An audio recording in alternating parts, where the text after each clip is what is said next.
বগুড়ার কারাগার থেকে পালানোর 15 মিনিটের মধ্যে 4 ফাঁসির আসামিকে গ্রেপ্তার করা হয়। এ নিয়ে কথা বলতে বনানী থেকে আছেন সাবেক আইজি প্রিজন লিয়াকত আলী খান। জনাব লিয়াকত আলী খান, আপনাকে স্বাগত জানাচ্ছি। কারাগারের ছাদ ছিদ্র করে 4 জন আসামি পালিয়ে গেল এবং এই কাণ্ড করতে তাদের কতদিন লাগতে পারে এভাবে ছাদ ছিদ্র করা? আর কারা কর্তৃপক্ষ কি কিছুই টের পেল না এই সময়েও? দেখুন, কারাগারের থেকে ইতিপূর্বে বহুবার বিভিন্ন সময় বন্দি পলায়ন করছে, কিন্তু এটা একটা ব্যতিক্রমী বন্দি দেখা যাচ্ছে যারা শুনলাম আপনাদের মাধ্যমে।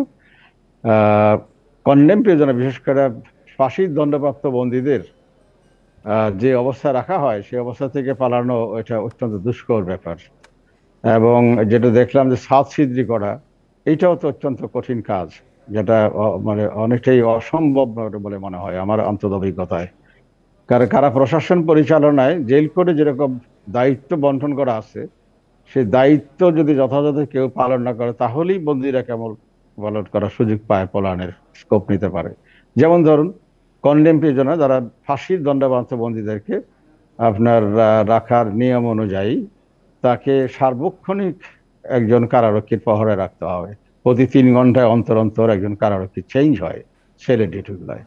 সেখানে কোনো অবস্থাতে কোনো বন্দী তার ভিতরে সেলের অভ্যন্তরে বসে কোনো কর্মকাণ্ড করলে সেখানে তার দৃষ্টিতে আসার কথা।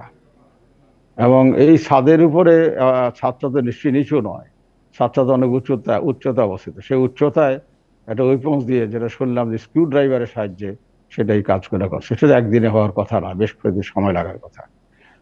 নিশ্চয়ই। এবং নিরাপত্তা কর্মীরা যদি তাদের সহযোগিতা না করে তাহলে কি এটি করা সম্ভব?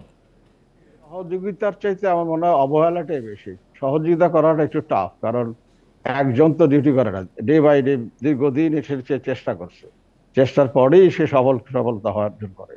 আর একটা বিষয় আমি এখানে উল্লেখ করতে চাই যে কারাগারের বিধি অনুযায়ী, কারাবিধান অনুযায়ী আপনার সন্ধ্যায় লকআপের পূর্বে জেইলারকে অবশ্যই এই দায়িত্বটি পালন করতে হবে, সেটা সে অন্য কাউকে ডেলিগেট করার সুযোগ নেই। যেটা হলো সার্চ করার। জেইলার স্বয়ং উপস্থিত থেকে স্বয়ং নিজে আপনার কন্ডেম প্রিজনারকে সার্চ করার কথা, তার ভিতরে কোনো অবৈধ কোনো মালামাল বা জিনিসপত্র আছে কিনা, বা কোনো পলায়ন করার মতো আর কোনো কিছু আছে কিনা, সেটা নিশ্চিত যথাযথ পালন করেন। জনাব লিয়াকত আলী খান, এই ঘটনার মধ্য দিয়ে কি তাহলে প্রমাণ হয় না যে আমাদের কারাগারে যে পরিমাণ নিরাপত্তা থাকা উচিত, অথবা কন্ডেম সেল, আপনি বলছিলেন যে সেখানে 3 ঘন্টা অন্তর অন্তর একজন নিরাপত্তারক্ষীর ডিউটি বদল হয় এবং কন্ডেম সেলে অত্যন্ত সতর্কতার সঙ্গেই রাখা হয়, তাহলে কি এখানে নিরাপত্তার অভাব আছে কি আমাদের কারাগারগুলোতে? অবশ্যই অবশ্যই এখানে নিরাপত্তা শিথিলতা বোঝাই যাচ্ছে। আদরাইজ এই কাজ করা কোনো অবস্থাতেই সম্ভব নয়। অ্যানাদার থিং, যেটা আমি জানি না, এটা 4 জন কি করে একটা বন্দির ছেলে থাকে। কারাবিধান অনুযায়ী বেজোড় সংখ্যক বন্দী থাকার কথা, বেজোড় সংখ্যক 1, 3, 5 এই ধরনের 4 জন কোনো থাকার কথা না। সেখানে কিভাবে 4 জন আসছে তারাই বলতে পারবে কি কোন। জি, 15 মিনিটে গ্রেপ্তার হলেও তাদের বিরুদ্ধে কঠোর হওয়ার এখন কি ধরনের সুযোগ রয়েছে? আমি কিন্তু পুলিশকে সাধুবাদ জানাই যে এত অল্প সময়ের ভিতরে, স্বল্প সময়ের ভিতরে তারা যে কাজটি করতে পারছে, তারা সাধুবাদ, আমি মনে করি পুরস্কৃত হওয়া উচিত তাদের। এবং এখানে কারাবন্দের একটা বিধান আমি স্পষ্ট করে বলি যে এইখানে যেটা তদন্ত কমিটিকে যেটা বলা হয়েছে, তদন্ত কমিটির প্রয়োজনই নেই। কারাগারে কারাবিধান অনুযায়ী এই ধরনের কেসে তাৎক্ষণিক ওইখানে উপস্থিত যারা ছিল তারা সাসপেন্ড হওয়ার কথা, ইভেন জেইলার সাসপেন্ড হওয়ার কথা, নো এক্সকিউজ। জেইলার সাসপেন্ড হওয়ার কথা, তারপরে তার সঙ্গে যে জড়িত কেউ থাকে আর তারাও একসঙ্গে এতে চলে আসার কথা। যদি কোনো কারাকর্তী মনে করে কোনো কনাইভ্যান্স বা কোনো তার সঙ্গে অফেন্স করার সঙ্গে কোনো রকমের কোনো কর্মকর্তা জড়িত, তখন সে কারা কর্তৃপক্ষই আইনের আশ্রয় নেবে, ডিস্ট্রিক্ট ম্যাজিস্ট্রেট জানাবে, আদালতকে জানাবে। এখানে প্রয়োজনই নেই কোনো। পুরো কারাগারে নিরাপত্তা ব্যবস্থা নিয়ে একটি প্রশ্ন উঠে গেল তাহলে। হ্যাঁ, এটাই কারণ, এই শিথিলতা নিশ্চয়ই যথাযথ তারা দায়িত্ব পালন করে নাই। দায়িত্ব পালন করলে কোনো অবস্থাতে কন্ডেম যেতে পারে না। আমি জানি না তাদের পরনে কয়েদি কাপড় ছিল কিনা, কারণ আমি স্পষ্ট নই যে তাদের কয়েদি কাপড় সহকারে তারা পালন করছে কিনা, বা কয়েদি কি করে তার অন্য কোনো কাপড় চেঞ্জ করলে বাইরে এত স্বল্প সময়ে চেঞ্জ করলে ধরা পড়ে গেল। যে 4 জন পালিয়েছিলেন তাদের মধ্যে একজন রয়েছেন বগুড়ার কাহালু পৌরসভার মেয়র আব্দুল মান্নানের ছেলে। এখানে ক্ষমতার কোনো ধরনের প্রয়োগ করে কাউকে ম্যানেজ করে এটি হতে পারে কিনা, এটা তদন্ত সাপেক্ষে বলা এটা তদন্ত ছাড়া বলা সম্ভব নয়।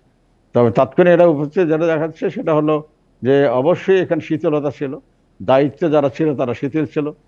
একটা লোক কি করে ছাদ সিদ্ধি করলো, সে একা ওখানে উঠার করে কিভাবে সে হাইটে গেল, নিশ্চয়ই অন্য কারো হেল্প নিছে, একদিনে করে নাই।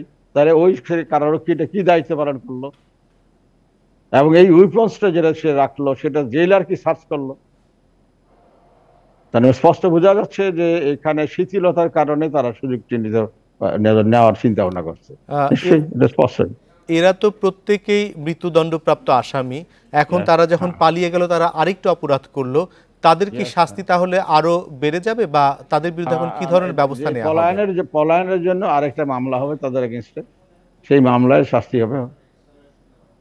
দেখুন, একটা স্কেপের জন্য একটা জেল কোডের স্কেপ চ্যাপ্টারই আছে, স্পষ্ট বর্ণনা আছে কার কি দায়িত্ব আছে, সে দায়িত্ব পালন না করলে কি তার বিরুদ্ধে অ্যাকশন নেওয়া হবে, এভরিথিং সেখানে বলা আছে জেল কোডে। জেল কোড ফলো করলে, যথাযথ ফলো হলে এই জিনিসগুলো হওয়ার কথা না, কোনো অবস্থাতে না। কনডেম টু জেনার এটার ব্যতিক্রমী পলায়ন অনেক আগে পড়ছে, এই জেলে অনেক আগে থেকে আপনার বন্দি পলায়ন ছিল, অতীত ছিল, এটাও থাকবে হয়তো ভবিষ্যতে, কিন্তু এই ধরনের বন্দি পলায়ন এটা কোনো অবশ্যই কাম্য নয়। যে আপনাকে অনেক ধন্যবাদ আমাদেরকে সময় দেবার জন্য, এবং আপনি যে প্রশ্নগুলি তুললেন, নিশ্চয়ই নিরাপত্তা ব্যবস্থা নিয়ে একটি প্রশ্ন উঠেই গেল, এটি নিয়ে এখন যে তদন্ত কমিটি তারা কি রিপোর্ট দেয় সেদিকে আমাদের চোখ থাকবে। আপনাকে অনেক ধন্যবাদ আমাদেরকে সময় দেবার জন্য, জনাব লিয়াকত আলী খান, আপনাকে অনেক ধন্যবাদ।